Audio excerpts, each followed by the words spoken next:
Usually, Bolin is moderating these, but he's on an airplane right now, so he's not able to make it.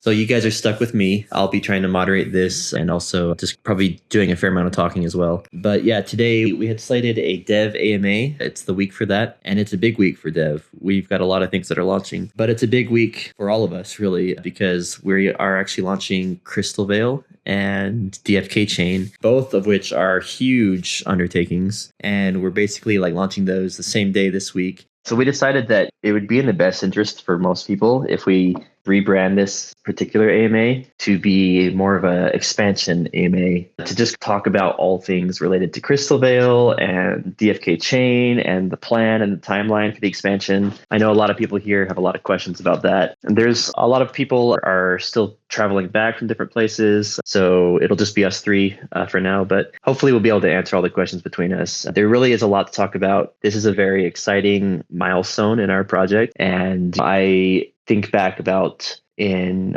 August when we launched this, and there was, like 8 or 9 of us, and we were like huddled and we hit the button and held our breaths, and all the rest is history. This launch is way more complex in terms of the amount of content we're launching, but also in terms of the amount of new features. Plus, at the same time, we're doing our very own chain. So really exciting. I feel like we're in a much better place now than we were then, too, in terms of the skill sets and the professional experience that we have on our team. I'm really excited about this one. And I'm actually personally sleeping a lot easier for this launch than I am for the other one that we did. But yeah, there's a lot to talk about. We also want to report on the Avalanche Summit over in Spain. And I think maybe Dreamer could spend a minute and talk about some of that, if you'd like, Dreamer.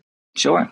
So, yeah, it was a wild success. I think, first off, we flew a fair amount of people out there from the team. Also, a number of knights came as well. There were a lot from the community in the region that showed up. So it was great to be in person with so many and to be at an event with such significance and so much energy. It was also quite beautiful to see the welcome to the Avalanche family. Every project there knows about us. They know about the success on Harmony, the success with Serendale. They're very much bought into the multi-chain gaming approach. They are so excited about the flagship subnet that is DFK Chain. We didn't really run into either people that had no idea who we were or people that were not excited about the launch. So it was really beautiful to see that. I would even venture to say, I think we were the hottest thing at the summit.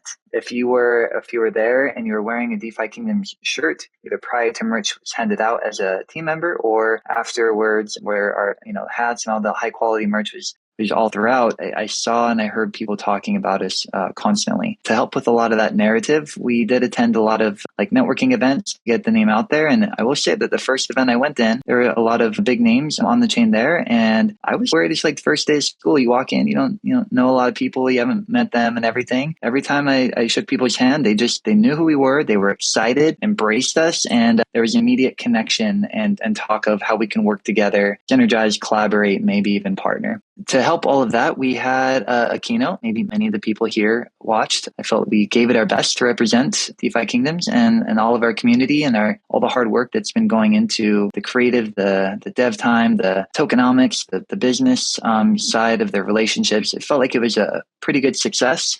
If you were there, you would have seen a completely packed room. There were people standing to fill it. And I wasn't at every discussion, but I did notice the ones that I was at outside of ours. I did not see that amount of people, maybe even a fraction of that amount. So it was very encouraging to see the excitement and the support all around. There were also 2 panels. Fox and Mr. Fawn were on panels, did an incredible job. Again, I'm a bit biased, but I did feel our speakers stood out and seemed to carry the energy and to answer the good questions. And I heard so many good comments from people after those and during the panels. We also had a workshop by Pieface, and it was packed as well. And many people had come up and commented and appreciated the content shared there and our different way that we look at everything from not only the technology behind behind it, our business strategy, our product itself, but even the UI, the UX, and everything that comes with that, the music and the overall delivery of the product. So a huge success at the summit. Thank you for everybody for being patient with, for anybody that was maybe not readily available on maybe some of the nights, and Bolon and Risen. Shout out to them. They did an incredible job organizing it, and everybody involved that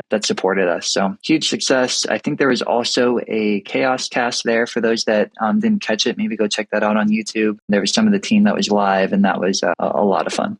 Yeah, no, it was amazing to show up at our first international event ever and basically have a stronger presence there than all of the other projects that are already there on Avalanche. We had so many people there from our team, and we were able to fill all of our sessions basically like to bursting. And we brought the energy. We were clear, concise, just basically hit a home run. I was speaking with some people there who were VC firm, and I've heard this over the months, like, how do I get Jewel? How do I invest in your project? And I would always tell people, here's the marketplace. You go over there, you buy Jewel just like anyone else. We don't take any funds from any of the people that are doing VC. Not that we look down on it or anything, but we are all about giving back to the community and making sure that the community is equal partners in being recipients of the rewards and the benefits of this project. I had some of them ask me, like, wait, you have like 80 something people on your payroll. How do you afford that? How do you pay for it if you didn't have any funding? I'm like, we're entirely self-funded. We set it up such that the economics of the game basically help to sustain it, and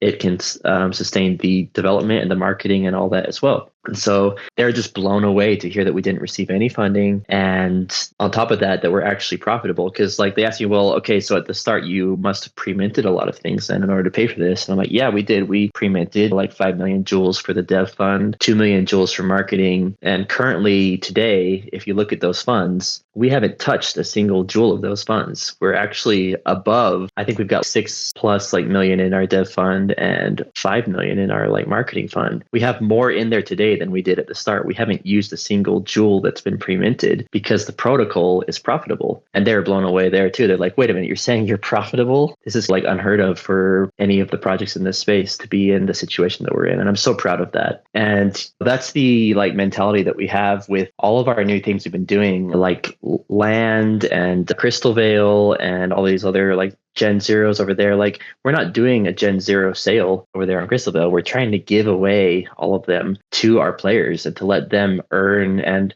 sort of like win those rewards themselves. Same thing with the crystals. We're not doing a crystal ICO or anything like that. We're giving away the vast majority of those to our players to basically make them equal partners in earning the rewards of these expansions. We aren't really sticking any of that into any of our own funds. For the Serendale, like the launch, we did pre-mint a lot of those jewels and put those into those funds. We don't need to do that with these expansions. We're in a very good spot. So instead of pre-minting a lot of those crystals and sticking those into our own funds, we're basically allocating all of those to the community. I've had some questions about, okay, how are those actually going to be airdropped and when and what's the format? And we're still trying to figure out some of that because it's a pretty different thing that we're doing now than we did for Serendale for all those like reasons that I just listed. For Serendale, we had, I think, 2 million jewels that were set aside for the initial liquidity. And we're trying to set it up such that Crystalvale is set up to not have too many crystals on the market all at once at the start, but also not have too few. It has to be a very delicate balance there to ensure that the price doesn't get too crazy and that there's enough like liquidity to make sure that you aren't having some people have unfavorable slippage and things like that as well. So we're very careful about that. At the same time, wanting to make sure that our airdrop recipients can receive the maximum amount of rewards that they possibly can from that. So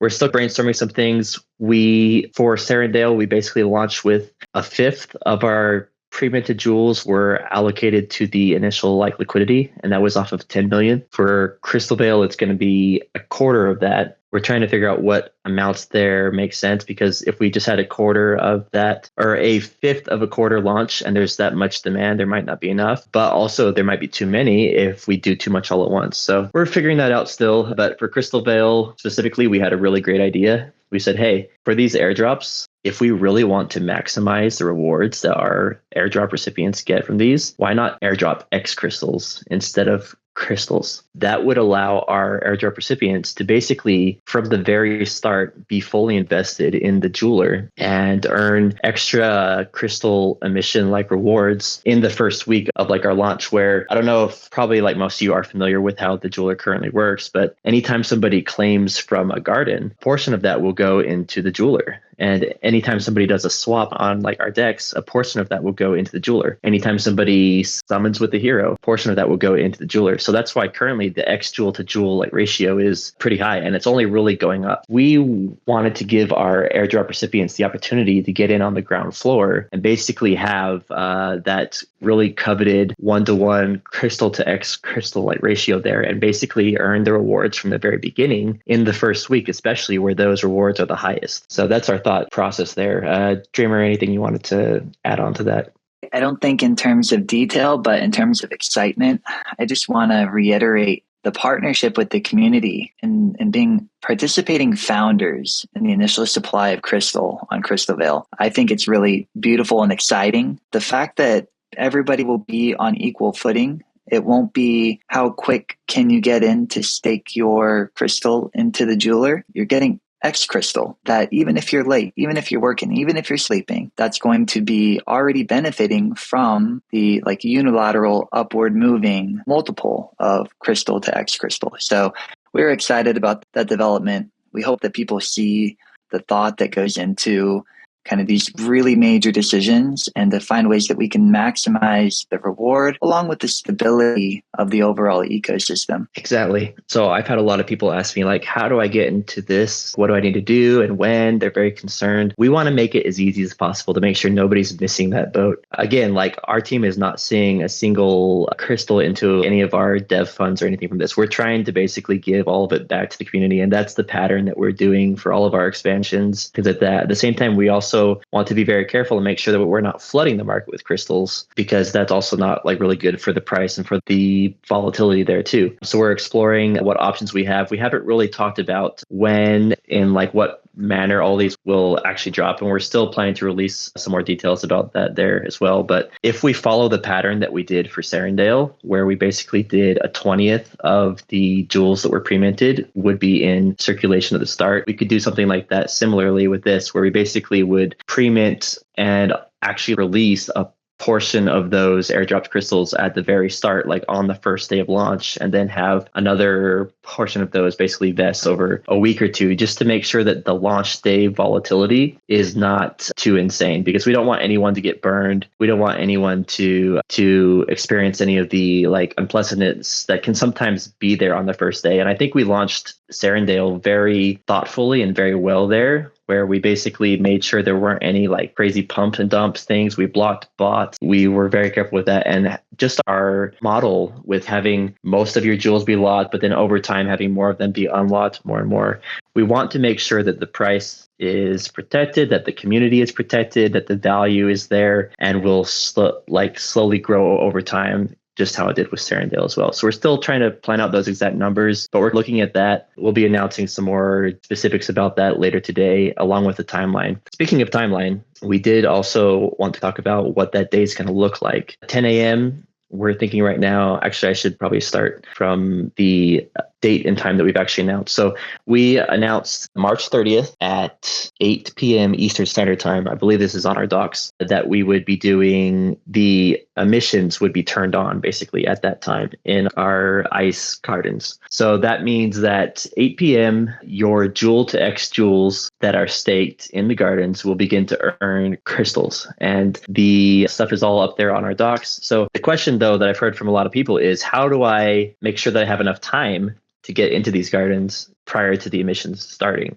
And we are very careful. Like, we do want to make sure that everyone has plenty of time to do that. So to that end, we've said, okay, let's try to give people as much time as we can. And I think that we came back with a number of 8 hours is enough time, hopefully, for anyone, no matter where you are in the world, to have enough time to put your jewels, have them get bridged over into our chain, have them get paired, have them get staked, and be basically sitting there ready for when the emissions actually start. 8 p.m. working backwards would be 12 p.m. Eastern Standard Time. I'm currently in the Mountain Midwest. That's why I said 10 a.m.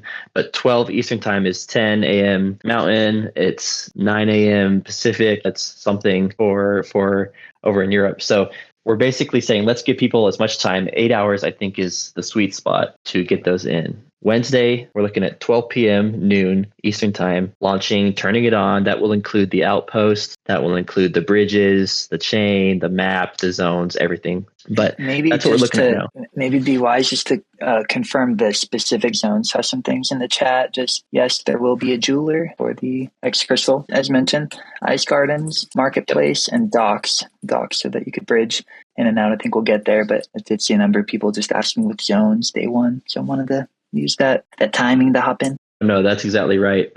We're trying to pattern as much of this off of the Serendale launch as we can, because that launch, I believe, is the best launch that I've seen of any project, I should say, in terms of making sure that things are fair for the community, that everyone's able to get in and have the opportunity to be in the right place at the right time. We also don't want to launch too many crazy advanced features all at once, too. So we're basically breaking up Crystalvale into a phased approach as well. We'll be doing the decks, the jeweler, the gardens, all of that, like the bridging, the chain, the maps, the zones at the start. And then we'll be doing heroes next, sometime probably as like our phase 2 of Crystalvale. And that will include summoning and tavern and all of the hero things basically that we saw that we did for Serendale. And it's going to be about the same pattern there. Except for Serendale, if you guys remember, we launched heroes and then it took us a while to get the tavern out because we had to build it. For this one, it's going to be at the same time. So that'll be great. But then after we get that, there's going to be quests. There's going to be other things. During that time, you can also bridge heroes too.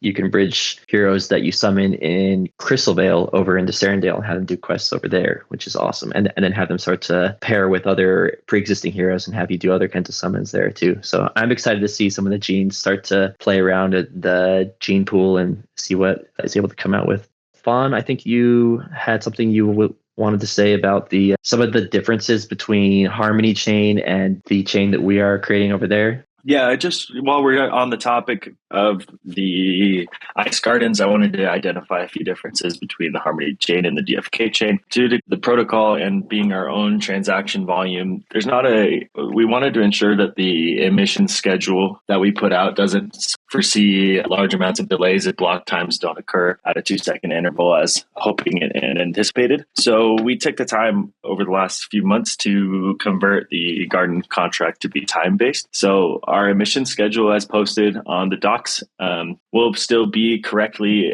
emitting crystals per minute at the same time, at the same amount we posted, but that will be based on a per second emission schedule. And therefore it will be able to ensure people, all of our community, that they'll get the accurate emissions over the next several years as we do it based on seconds. So I think that's an important thing to understand as we start to use our own chain, is that there will be little differences that we'll try to highlight. But every time we do make a difference, we do it in the intent of taking care of our community and ensuring that the benefits are not prolonged if there is any gap in block time. Yep, exactly. I'm really stoked about this because I guess just to step back and examine like the expertise and the skills that we have basically cultivated here on our team that enable us to be able to launch our own chain is just astounding. There's so much involved there, and we're basically doing a whole new expansion, a project, and a chain all at once. I'm not aware of any other project out there that is able to do something like this all at once, and it's really humbling, and I'm very proud to say that our team is set up to do that, and I'm just amazed by it. So a huge hand to especially like Mr. Fawn, who's been very instrumental. But I had so many people at the like Avalanche Summit come up to me and just be like, how do I become a validator? Everybody and their dogs want to become one because we are going to be the chain for any project to come to, for anything with games on the blockchain. And we just are setting ourselves up so well for the future partnerships that we'll have from that. Dreamer, I know that you had some thoughts around that as well. Anything you'd like to add? Yeah, I could probably take the remainder of the AMA to talk about how excited I am for all the things you're going to be able to do on DFK chain. If you load in and you just zoom out and you see the map and you then close your eyes and you're like, all things DeFi, all things NFT, all things gaming, what could fit in here? Who can we partner with? What can we use the DFK platform, DeFi Kingdom's platform on DFK chain to gamify and to really bring to our audience and expand our user base. We're not just setting up a chain for Jewel to be gassed.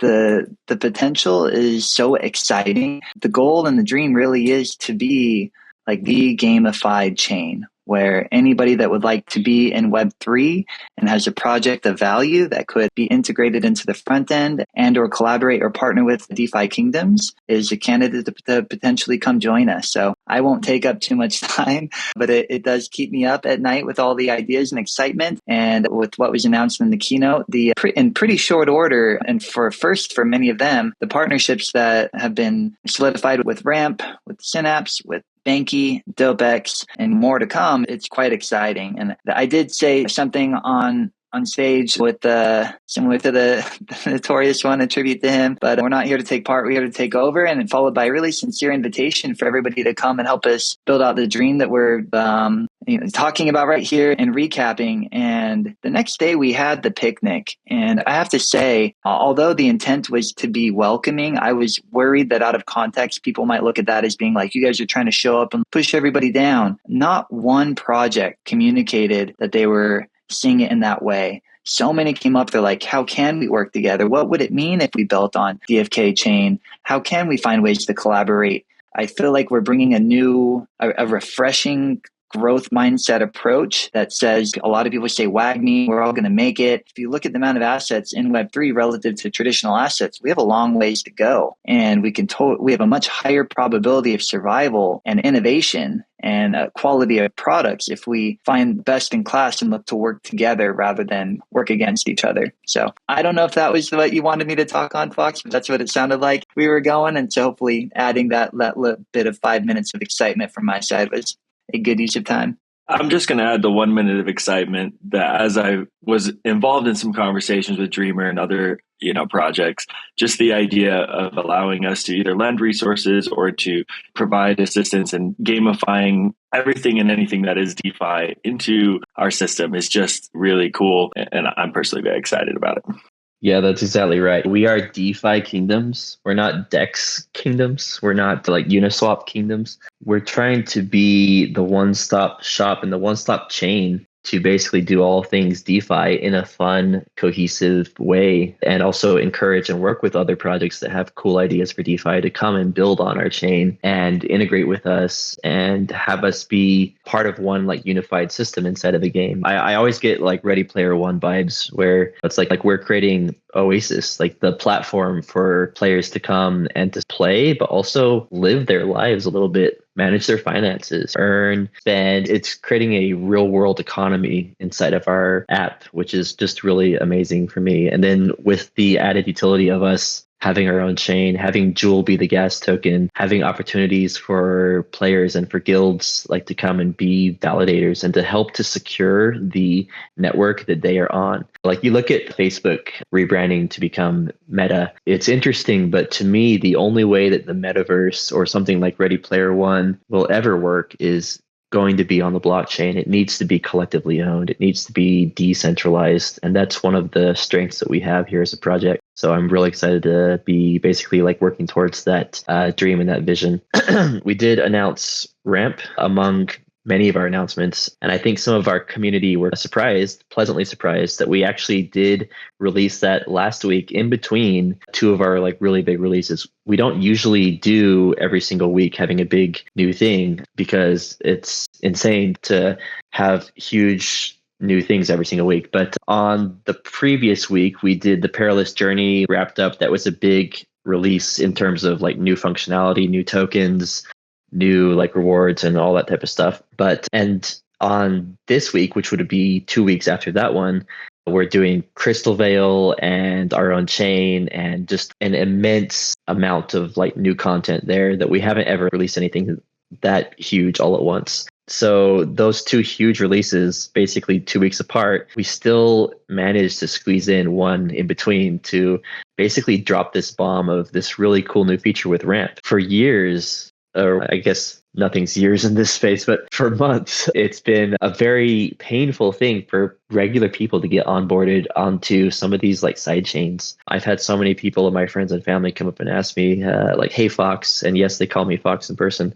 They'd say, how do I get involved on like this thing that you're building? And say, well, yeah, so here's the 20-step thing, and it'll take a week probably for it to end. And they're just like, that's too crazy. Sorry, I can't even wrap my head around that. So this is a huge new feature where players will be able to come and hit our website, click the play button, go over. If they don't have like MetaMask installed, it'll walk them through that. And then if they don't have any Harmony One tokens or a Vox tokens or like whatever it is, they'll be able to just enter their card, acquire some, and then get into the game and start playing.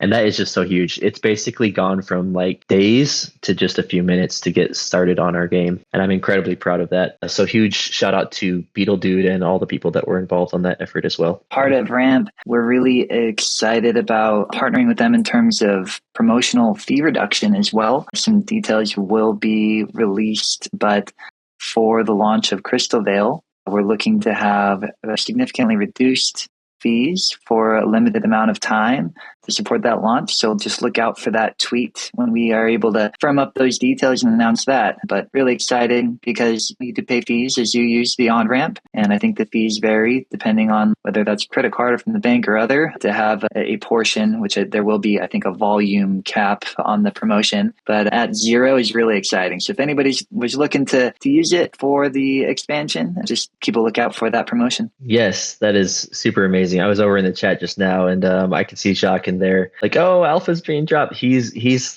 the guy from Ramp. He's been in our community since like the first month, and he and I have been chatting for months and months. Like, how do we get Ramp into this? It's such a huge opportunity, and so he and I have stuck with that, and here we are. And I'm super excited about that. So thank you to everyone who's been involved with that, especially Jacques. I had a lot of like comments about our community. Dreamer was saying at the start how like we showed up. It's our first international conference. We're new in the Avalanche ecosystem. It's like the first day of school. And we're like, okay, are we going to fit in? Very quickly realizing that like we aren't the small like fish here in this ecosystem. Actually, like our community is bigger than I think any other gaming community on Avalanche right now. There's Krabata had, I think, like 55,000 on Twitter, and Chicken Game had 11 or 12, which is cool. Ours has, I don't know, 100 and something. It's been a while since I've looked. We've got like 90,000 here in Discord. Like we have an amazing community that has grown purely organically. Like we haven't done any crazy huge marketing things, although we have some really cool things planned. So stay tuned.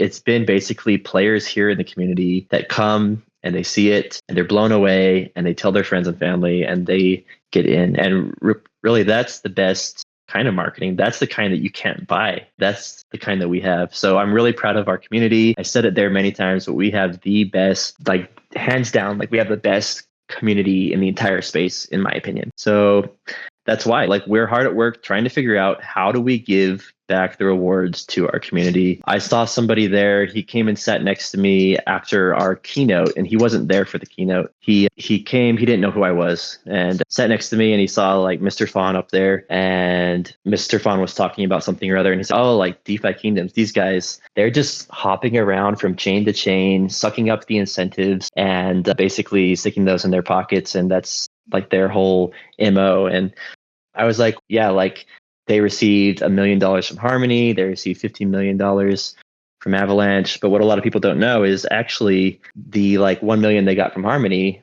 they matched that with 2 million of their own money. And they gave 100% of that 3 million back to the community in terms of a grant program. They didn't take a single penny of that and put in their own pockets because they don't need it. And same thing with Avalanche. We got $15 million announced. Half of that is a Vox. Half of that is our own. We are basically doing 7.5 million incentive that we receive, plus 7.5 of our own that we are giving 100% of back to the community in the same way. We're not putting a penny of that into our own pockets. We're trying to do everything we can to reward our players.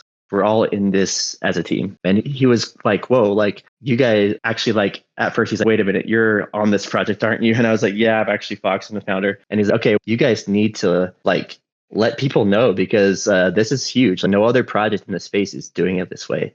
Everyone else is, if they do a sale for land or whatever, they're selling it to the community. They're trying to put that money back in their own pockets. That's not what we're about. So yeah, I'm honestly just so proud of our team, so proud of our project. We are really something else. And I think going to that event really was eye-opening to see really just how different we are from everyone. Dreamer, anything you wanted to add before we go? Maybe get some questions for party overtime, as is tradition for these. So we always try to shoot for half an hour and then it ends up being almost an hour. But I think Dreamer and Fawn, any last thoughts before we go into questions? Yeah, I'll just say I do feel like we are seen as being different from other projects. I do also want to compliment the people at the summit, though. It was an incredible summit. The other projects, there's so many intelligent people. There's so many good ideas. There's so much class that was present at that conference or at that summit, the organization, the different stages, the people that we talked with. So it's one thing to be like, oh man, I feel like we're pretty good relative to the others here. That's not really the message I think we're trying to say. Is we showed up and it's just some of the smartest people in the space that have a ton of success in so many different ways. And DeFi Kingdoms is recognized as being a player with them.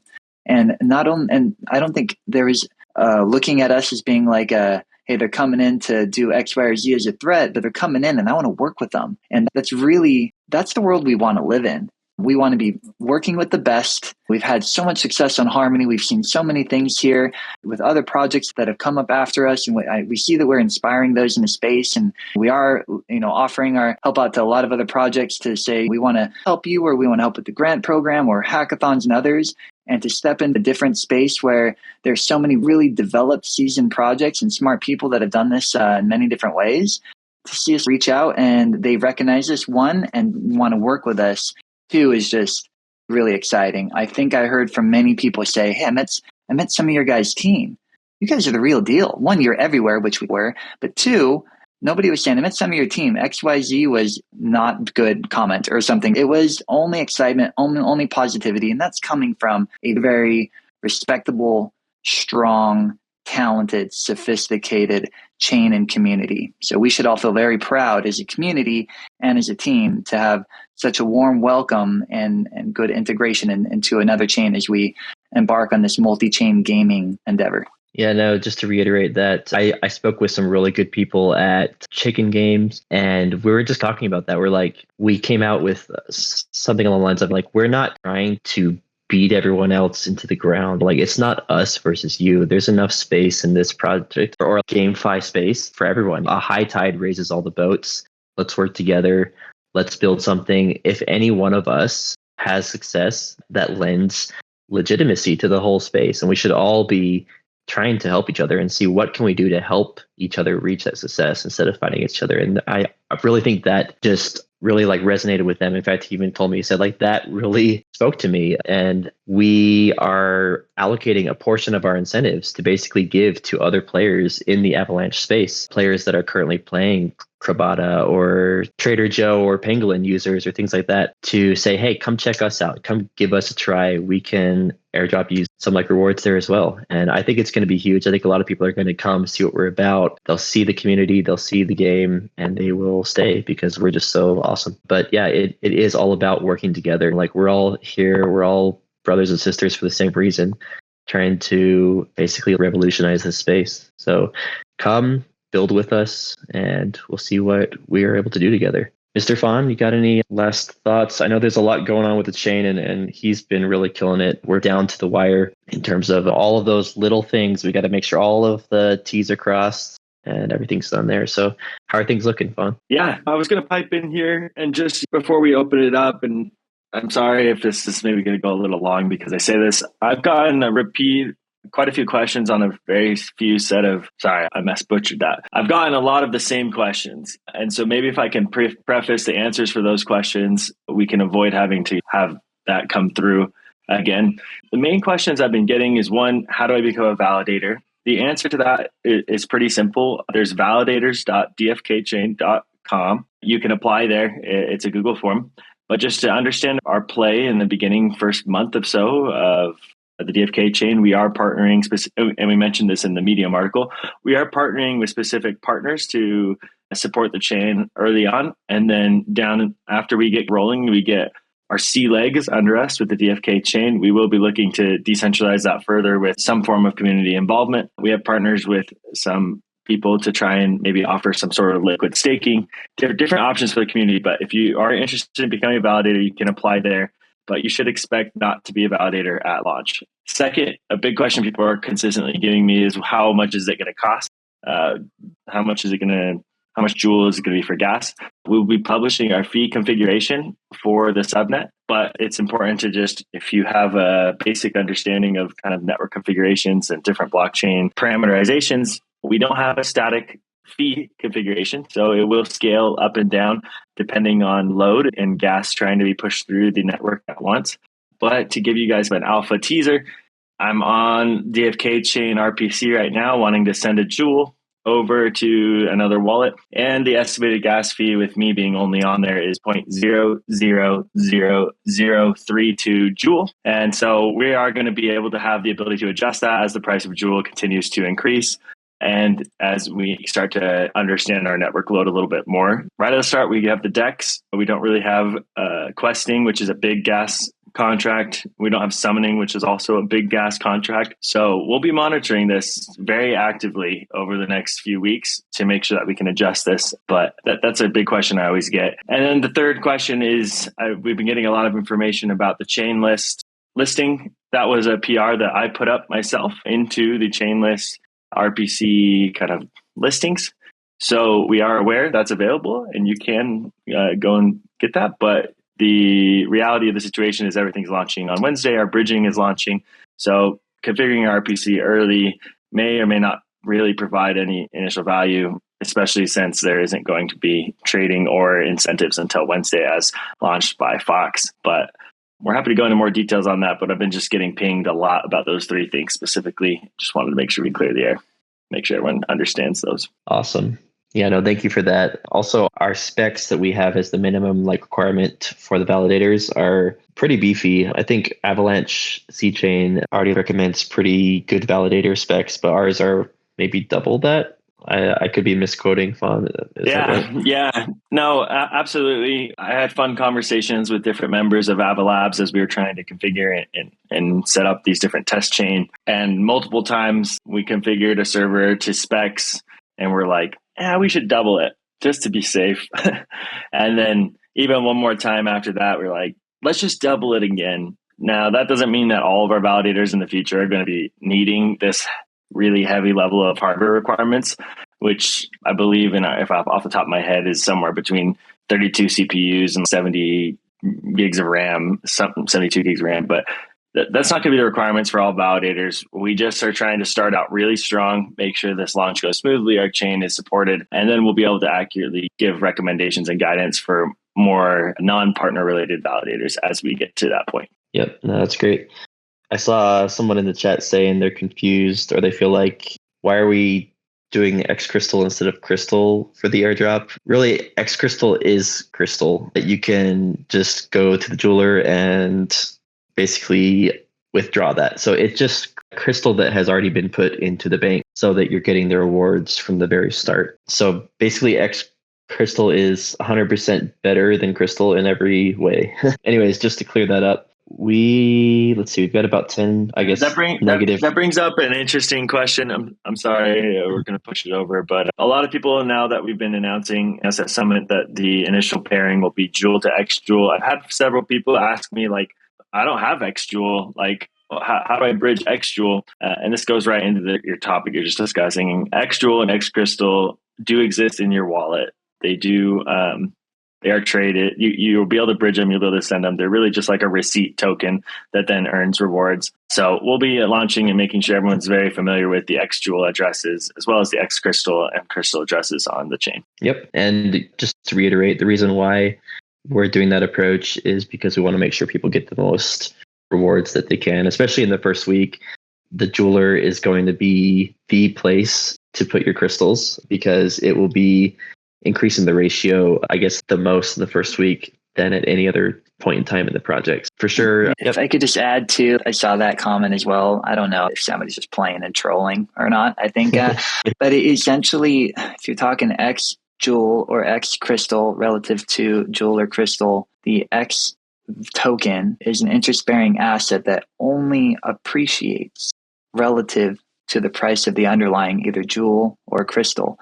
So if there's a view that jewel or crystal is worse than X jewel or X crystal, there's no way it can, because it is one equal to the price of jewel or crystal times whatever existing multiple. That is only a positive multiple, only a greater than one multiple.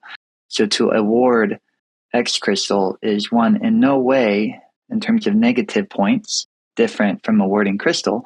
It is only positive, because from the inception and the turning on of the DEX, all of those rewards will be receiving, all of those X crystal will be receiving those rewards. There's no missing out on timing of staking and jeweler. So just want to make sure that's really clear. It's not a different token. It doesn't have different value. Sorry, it is a different token. It does have different value, but it doesn't have different value in a worse way, if that makes sense. Yep. Great. Yeah. So we just want to make sure everyone's clear on that. We'll be announcing some more specifics about it later. It's still very nascent, but we have about another few minutes. Actually, I guess we're like way over time technically, but let's take a couple questions. I think is probably all we might have time for. We're also very busy making sure all those last minute things are in place for this launch. So bear with us. We're going to be basically pulling long hour days the next few days as we make sure that everything's really good to go for this. But let's see, we've got Stronghold, Pump Skull, you'll be next, and then we'll see where we're at after that, see if we have more time. Oh, I guess I have to figure out how to call people. Usually it's Bowler. Okay. Stronghold. Okay. I just invited you up. And Pump Skull, I'll invite you too while I'm at it, but if you could hold off. Hello, can you hear me? Yep. Perfect. Okay. I'd just like to start off by saying a big thank you for representing the community so very well in Spain just recently. Frisky, you especially, you're my new man crush Monday. My question, Crystalvale, is that are there going to be any more specific timelines attached to the roadmap? Because everything in Cyrodiil, I know everyone says soon, and it's great answer. We would like everything to be tomorrow. Obviously, it can't be tomorrow, but a better idea as to when these milestones would be hit would be greatly appreciated. Is there any chance of that? Yeah, so actually Pieface touched on this in her session at the Avalanche Summit. Like, it is one thing that a lot of projects have a bad habit of doing. It's just everything is soon, everything is soon. Like, we need to do better than that. And as we grow our team and as we get more and more used to the project lifecycle, a side effect of that is we've been hiring project managers and really getting into the groove of like sprints and how that works. And it gives us a much better ability to accurately predict how long things are actually going to take. And so as we get better at that, we're going to be more specific with our timelines. We probably will stay away from actual dates until it gets maybe 2 weeks out, but we will be getting better at that. And we are actively like very concerned that we do give our community more to use to basically say when things are going to happen. Sorry if that's not fully answering your question, but it is a thing that we are very concerned with our like latest one with the DFK chain. We've been working on that for months and months without saying anything. Like, it wasn't on our like roadmap because it's just like one of those things that we wanted to make sure that we could do it first before we actually announced it. And also there was some things in place with Avalanche where we were going to do co-marketing pushes and things too. So there was other reasonings there as well. Sweet. First I said cool, an acknowledgement of all the things that you were saying. And then I said, that makes sense. My only other question is more generic about kind of heroes and stuff and the way that kind of they're going forwards. All the heroes for Crystalvale will be coming out and then they'll have full access to Cyrodiil stuff and all the rest of it. In terms of the quests that they'll be able to do, the Perilous Journey heroes have obviously got their own unique quests that they're going to be access to. Is that going to be in Crystalvale after all of our heroes so valiantly made their way there to pioneer for everybody else? Yeah, so there will be some quest lines that will be cross-chain. In fact, probably a lot of them will be. So that one will also be a cross-chain experience. It's basically like a new quest line that will unlock other quests after it as well. So, yeah. Proving. So, All right, that's everything yep. from me. Thanks very much. Thank you so much, Pump Skull. You're up. Question on the initial pool. Will the team or Kingdom Studios, however you want to be referred to now, I guess, be opening the initial liquidity for Jewel X Jewel? And if so, how much is that anticipated to be? We are planning on doing a little bit just to make sure that the slippage isn't like too crazy, but most of it, like the vast majority of it, will be from the player base. We basically just want to make sure there's enough time to get it in there, because a lot of people on the Avalanche side are going to be looking and saying, okay, they're launched. I'm going to ape in and I'm going to go buy some Jewel and I'm going to buy some X Jewel. And that could really screw around a lot with that. So we do want to make sure there's enough like liquidity there to make sure that everyone is able to get a good price and have it be as fair as possible. Okay, and then I think you said earlier in the AMA we would get more information soon on how long that may be the only pool and its incentives when it is not the highest incentivized pool. Reason why I ask is I think a lot of people are probably planning to put their entire Jewel bankroll into that pool. And if it's a 2 epochs is when we're expecting the new pools, will there be a withdrawal fee of 0.5% to? Yeah, Dreamer, do you want to touch on that? We haven't actually released a lot of those details yet, but I don't think we need to wait very much. We have a very clear plan in place that will protect the value of Jewel and Crystal, and then have it basically gradually shift things until one of them is able to more stand on their own feet and not impact from not having enough like liquidity. So, Dreamer, I know that you actually have to run here in a bit, but do you want to say something? Yeah. So I'd say 100% Jewel X Jewel. I think on day one, part of your question was like, at what point will it not be the largest pool? It's probably going to remain the largest pool for a while. I think the intent was you are earning Crystal by holding Jewel. And the X Jewel component is, as you mentioned, many might be moving a significant amount of their Jewel from Serendale over to the DFK chain and Crystalvale. And therefore, the X Jewel feature of half of that pairing was very intentional. However, day one, it'll be the only pool there, but then people are going to have Crystal. They need something to do with it. I would like to say day two, but I think right now the focus is sometime within the first week, and we will release when the new pools would be added. But we want to make sure that we don't overpromise, and then due to any type of like trading activity or others, things might change. So I would say day one, Jewel X Jewel. A few days later, I think I'll just stick to that phrase for now, Crystal Avox and Crystal Jewel. Sometime in week 2, you should expect additional pairs, and I'm just going to list them all out. Many of them will be in week 2, 3, or 4, keeping in mind we need Crystal to be available to pair, and we don't want all these pools to be super thin and don't have optimal liquidity. So we need to have this more of a sequential order. So in addition to Crystal Bitcoin and Crystal Jewel pairings, we'll have Crystal Ethereum, UST, USDC, Harmony One, and Matic pairings. That's all kind of part of the phase 1 to start. However, as you go from 100% Jewel to X Jewel, and maybe Avox and the Jewel to Crystal pairs will be in the range of possibly 10% each. Those are going to shift over time. So now that Jewel to X Jewel drops to 80, as you launch the other ones, probably at a much smaller amount, maybe it drops to 70, 60, 50 or so. But just to that question, is it quickly going to go away and not be the largest pool? I foresee it remaining the largest pool, at least during that first month, I can say in pretty high confidence, if that fully answers your question. Yeah, it actually was exactly what I was looking for. I'm trying to squeeze in one last quick thing. For those crystal pairs, though, we'll need to rely on the airdrop recipients to fund those pools, which means in that first week, most or all of crystal being airdropped will be communicated. Here's how much you're getting, and either claimed or airdropped, whatever mechanism you choose. Yeah. In game, the players will be able to come and see their crystal, see how much they're able to claim right away, which I think we're tentatively looking at half of it right on the first day of launch.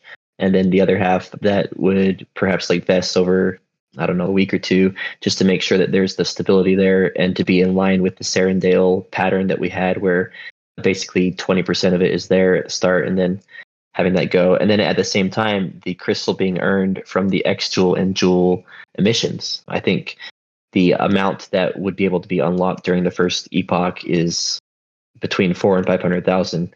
So you'll have some people will choose to claim those and have them get unlocked. Other people will choose to have them stay in there because they want to chase those higher unlocking percentages if they wait.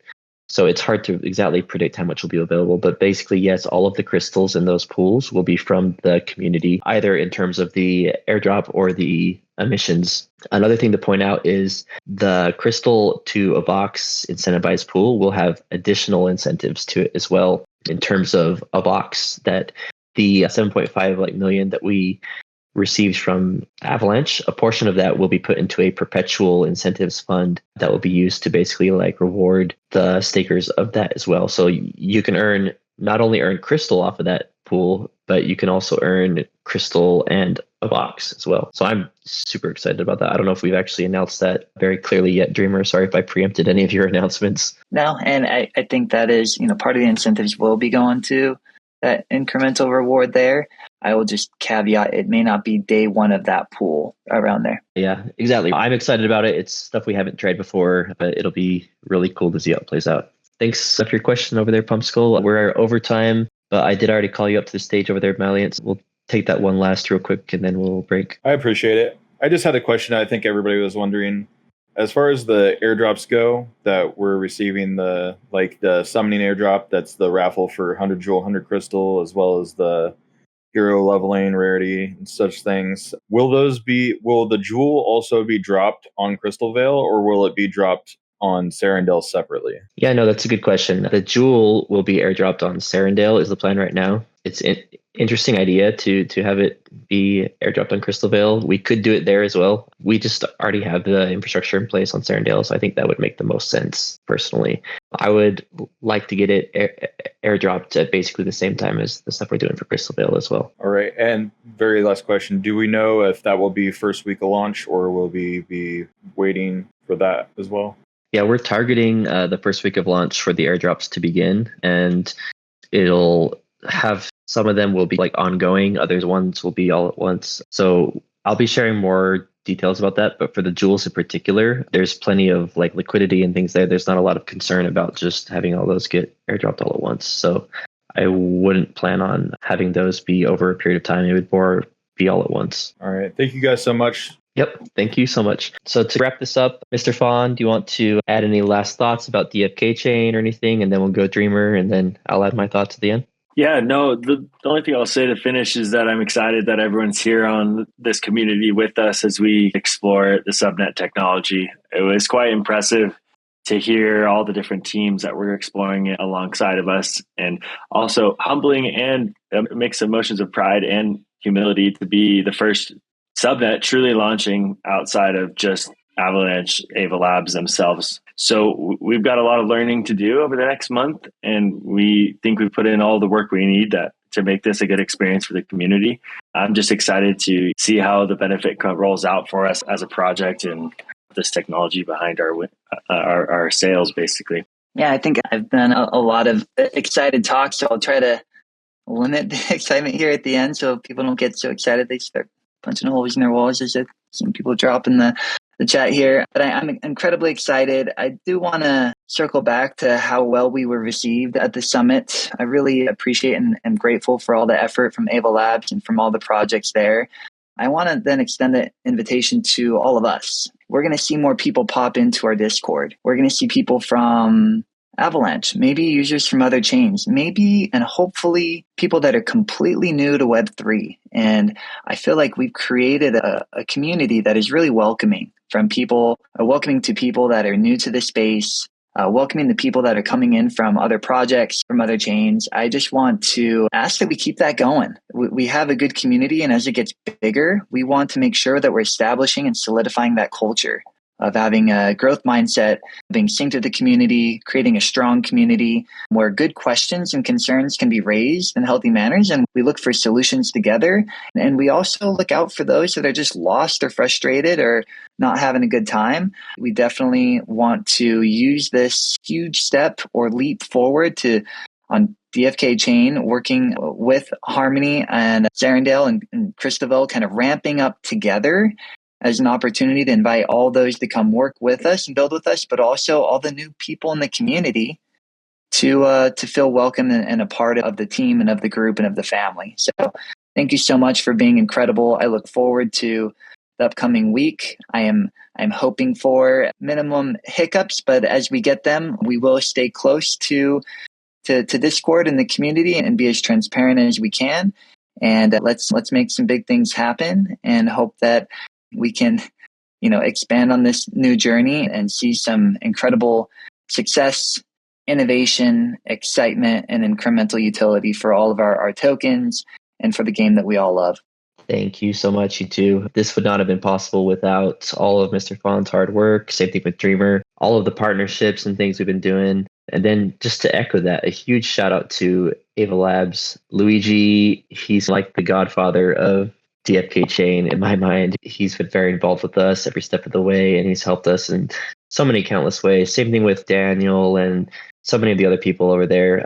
Where we are, it's a group effort. Like, a lot of really smart people are pulling on this, and we're doing something that hasn't ever been done before. And we're so stoked to be the first people having that step. So really excited to be here along with all of you guys here in the community. We're going to be seeing some cool things over the next few weeks and months. There's just so many big things that are being done in terms of our own chain, our expansion, and also on, we've got pets, we've got combat and land and travel and all that stuff also that is really soon. So really excited about all of it and happy to be here with you all. And let's have a good week. Bullish, thanks for coming. See you guys later. Bullish.